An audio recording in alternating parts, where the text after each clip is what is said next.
Okay, John, so thanks for coming to speak to us. How are you feeling about the season so far, with roughly 20 plus games in now? Yeah, I mean, we got off to a slow start, and a couple of bad results on the way. Blythe at home, 5-0, and Hensford early doors as such, really. So, but we needed to settle down ourselves and take a bigger look at the squad and bring some new additions. We was quite aware early on that we needed to freshen things up, but it's difficult, and it's easy to highlight. It's quite simple to highlight, as everybody does from the terraces. You know, it's what we do as football supporters. But it's not so easy to go about, really. You know, and if there's a player available, inevitably, you know, we're in a catchment area where there's probably 10 non-league clubs that can get the same player. So that's difficult. And, you know, unfortunately, you know, in days gone by where it would be the club that's attractive to the player, unfortunately, in the day and age that we live in now, it's money. And so that can be a stumbling block sometimes. But you know, it's going along all right now. So a slow start, but we found our feet a bit now. A couple of new additions, so it's going okay now. Well, you could say that it was a mixed bag for the first 10 games. I think you won 3, drew 3 and lost 4. There was a couple of FA Cup wins added in to that run as well. I'm sure you'd be quite happy with that overall. Yeah, you know, what we did set out to do really was give last year's squad a good opportunity. Majority of them anyway. You know, it didn't really happen for us at the start of the season for some of the existing players. So we knew we had to shake things up, but I suppose after 10 or 12 games we got a few points on the board, so all in all not too bad, but we knew things needed to change. Well, you kept hold of a lot of players from last season, like you just mentioned, and strengthening key areas like Chilton and Goddard come to mind for me. You also used the loan system well, bringing in Cameron Anderson back. Are you happy with the squad that you've got? Yeah, I mean, obviously there's always room for improvement, and as you just said, you know, Cayman coming back and using the loan system, James Hancock, Kennedy, Rich, you know, they've served us well, and you know, and I've got to give, you know, praise to Matt Clark for that. You know, he's got good contacts, and a lot of the loan players have been set up by Matt. So yeah, there's always room for improvement, but you know, to reiterate what I've just said, it's quite simple to say, yeah, Halesowen, we need another striker, and then when you're trying to get a striker, we know that, we 100% know that, but the top end of the pitch is the most expensive part of the pitch, as everybody knows, so that can be difficult. And even at this level, you know, it's not nice to be told, but you know, some players, they want extortionate money, and money that they're not worth, really. And one thing's for sure, I'm not going to waste Halesowen's money. It's hard enough to come by. I'm not going to go and pay somebody who I think's, you know, not worth that amount. So we have to find the right kind of player who fits into what we can afford, really. Go back to the number 9 derby a few weeks ago. Obviously it was a different date than we're used to, but still the same sort of feisty game. Good crowd and a good point to pick up in the end, but do you think it could have been 3? Yeah, I do. You know, and we started like an house on fire, really. You know, and we went 2 goals up early doors, and there was a couple of key moments, really, and I think it might have been Cayman. I think Chilton put the ball in for him, and Cayman tried to chip the keeper, and it just hit the top of the net. If that would have gone in 3-0, I think it would have been totally different.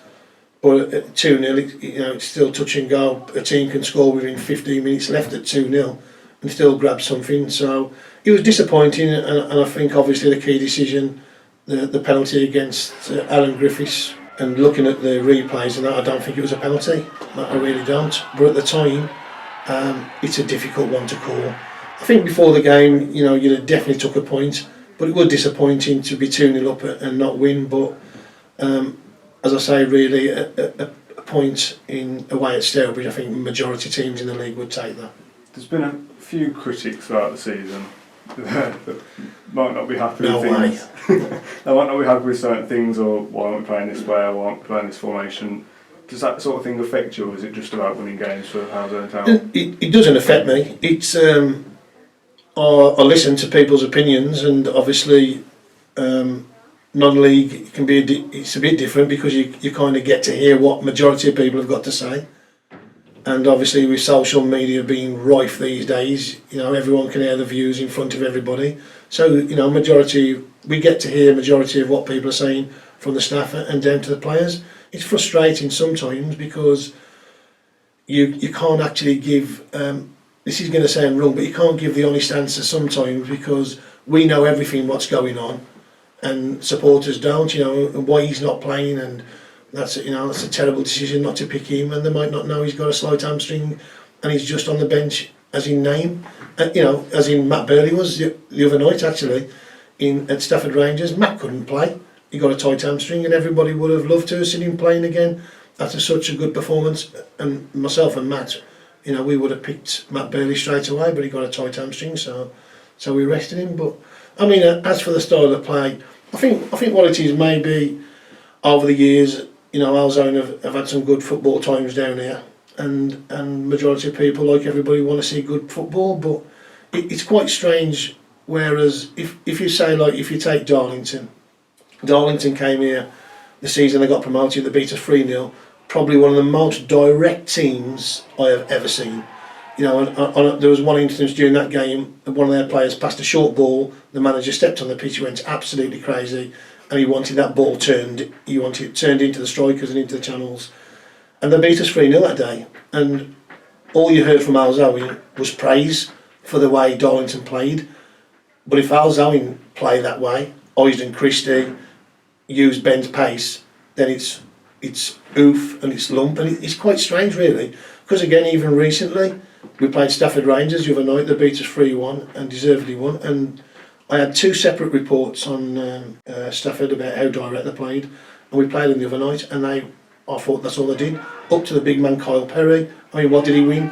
10, 12 headers during the night into the channels. The 2 wide men were good, and I don't hear anybody from this side saying that's a terrible way to play. Yeah. Do you know what I mean? It's like, oh, Stafford Rangers look a good side, because it's not their side who's doing it. So there's a little bit of frustration on their part, but I can see everybody wants to see pretty football and 10 passes. You know, it's easier said than done, but we want to entertain the fans, and we want to give them good football. But inevitably, you've got to get 3 points, hook or by crook. You've got to. Oh, you just touched on it there. My next point I've written down was win, but not play attractive football. Surely it's all about the results. Well, you know, majority of the time it is. If you can win looking good, then great. But it's not always about that. And I mean, if you speak to managers who are not connected with Halesowen and ask them what they'll think about the Northern League, and they'll say big, strong, you know, no nonsense, get up to the front, man. Do you know what I mean? And it can be frustrating at sometimes, and we're trying to play more football now. And what you've got to understand is you have to play to your strengths as a team.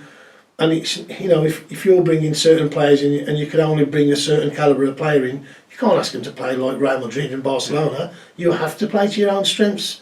So yeah, horses for courses, I think, with a style of play, and you know, it would help if we had a better pitch at times. You know, we're not being ungrateful, but it's not Henford's pitch, it's not Stourbridge's pitch. And, you know, is it any coincidence that sometimes we produce our best football away from home? Yeah. You know, I'm not saying that's the total answer, but it probably plays a part in it, for sure, I'd have thought. I was checking the club website before I came over, and the last 8 was a draw, 2 wins, a loss, 3 wins, and then another loss just on that Tuesday, which is a great run of form. Is there anything specific that you can put that down to? Well, confidence mainly. You know, we've always drawn too many games for some reason, and our games always seem to be a bit nip and tuck, and majority of games that we lose, apart from a few, or win, could go either way. Like, you know, so we could have more points on the board, but I think we were something like 3rd or 4th on the current form table, and it's just all about confidence. And we amassed a few points playing 1 striker up front, and we've amassed a few more points playing 2 strikers up front. So I think it's horses for courses. In hindsight, now we probably shouldn't have gone to Stafford Rangers and played 4-4-2. You know, hindsight's a marvellous thing. We was confident, the boys was buoyant, and looking at how Stafford play and the size of the pitch, we probably should have gone 1 up front and probably matched them up really. And even though the loss against Stafford Rangers, the lads are still in a confident mood, and we're looking forward to Saturday against Colville. almost halfway through the season, just I think 17 league games we've sort of guessed that.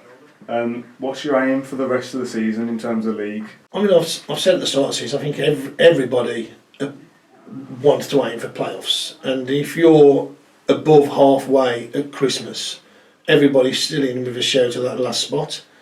So that's where we'd like to be. We'd like to be looking forward and thinking, have we got a chance of the last playoff spot? It's difficult. It's very difficult because there's some good sides, and I know I sound like a broken record, but there's a lot of money. There's a lot of money about it, and we can't compete with some teams. So that can be a factor, but we'd like to be above halfway and not too far off the playoffs after Christmas, and and have another look at it then. But I think first and foremost you've got to beat last year's league position. So that's the initial aim. We wanted a better cup run than what we did, and I think probably we should have done better against Nantwich over the 2 legs. So a little bit disappointing, but we're still in the trophy, albeit a terrible draw away at Blythe Spartans. I think we ought to change our name when it comes to FA Cup draws and trophy draws, because we don't seem to get the rub of the green very much. But like I say, if we're still over halfway after Christmas, and we'll have a look at what the difference is between the playoff positions and where we are. Maybe we might need to strengthen and see if we can win the lottery from somewhere. We mentioned a couple of times about having a smaller budget than other teams, and a little mention of the pitch not being great either.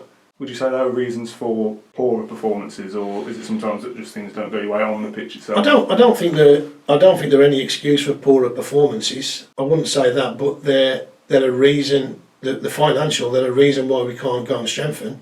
Yeah. We've gone and spoke to a few strikers of late, and we can't get nowhere near them. Financially, what they're being paid by their clubs and what they expect of us, we can't get nowhere near them. And so that can hold us back sometimes. We'd like the pitch to be like Wembley, but at the end of the day, look, in the 3 or 4 seasons I've been here, look, I mean, Halesowen they've took absolute massive strides, massive, to where to where they was when I came here, off the pitch, and what the supporters do, and friends of the growers, the time and effort Steve and Ant and all those workers put in is unbelievable. So I think it's one step at a time, and if the pitch has come down the pecking order, then so be it. I'm sure that's one of the priorities next, and so when there's a bit of spare cash, I'm sure Steve will be looking to do something like that. But I think it would be unfair of me really to criticise, because Halesowen have come on leaps and bounds in the last few seasons, and there's a lot of people who've got so much to be proud of. So, but back on the pitch, do you think that a striker is what you need to sort of push on to that next level? Definitely, it's obvious in it, what I mean, and I hear people say, oh, that's another midfield, and we're trying to get a striker in. I mean, just in the last few days, Stephen Moore has joined Corby Town, and you'd think, what's Stephen Moore going to Corby Town for? Corby are near the bottom of the league. Halesowen's his old club. I mean, I'm not being rude, I'm just being honest. Why do we think Stephen Moore's going to Corby? Do you know what I mean? Do you know what I mean? I think it might have something to do with what they can pay him. Yeah, maybe. Yeah, you know what I mean? So, as strikers, top of the list, and me and Matt, we've been speaking all day, ducking in and out of work, saying, we've just spoke to him. So we are trying, that's priority at the moment, and we're trying to get the right player in. Well, I don't know whether you'd like to name any names, but at this point in the season, is there someone that's on the pitch in terms of the players that stood out to you as being the main man? Not really. It's always a collective. Yeah. And I think it's obvious that Cayman's got a few goals. So strikers always make the headlines, don't they, at any level? And I think it's always a collective. And there's a couple of unsung heroes. I mean, again, Asa Charlton's been excellent. How he keeps doing it, I don't know. He thinks that we don't know. Every time he gets here, he sneaks off for a fag, and a cup of tea. You know what I mean? So, but he keeps turning the performances out week in, week out. I think Jay Denny's been exceptional. I mean, again, the stuff Jay does off the pitch as a skipper is fantastic. You know, and, he does a lot of work that goes unpraised. But you know, if we lose or if we win, it's a collective. I mean, like we just said, obviously Cayman's been in great form.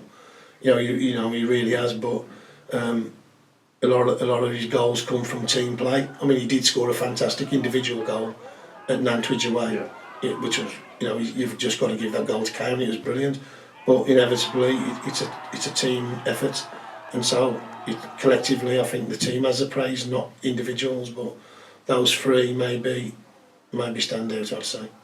Well, it is a team game. I remember we filmed a video a couple of years ago at Christmas, and there was a big team togetherness. Is that still here, even though that some players might have moved on? Yeah, the team spirit's fantastic. I mean, if you the initiation songs, you know, and the players singing in the dressing room, you know, that shows you, you know, that it's real good, and it's not changed. And inevitably, it might change for a couple of weeks as new faces come in and they're bedding down, they're keeping quiet.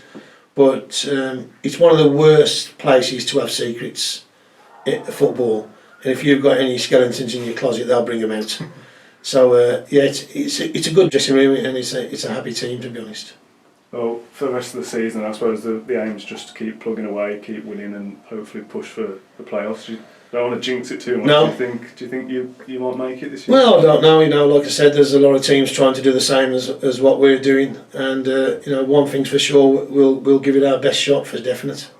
That's all I've got. Thanks for speaking to us. Thanks, no problem. Thank you.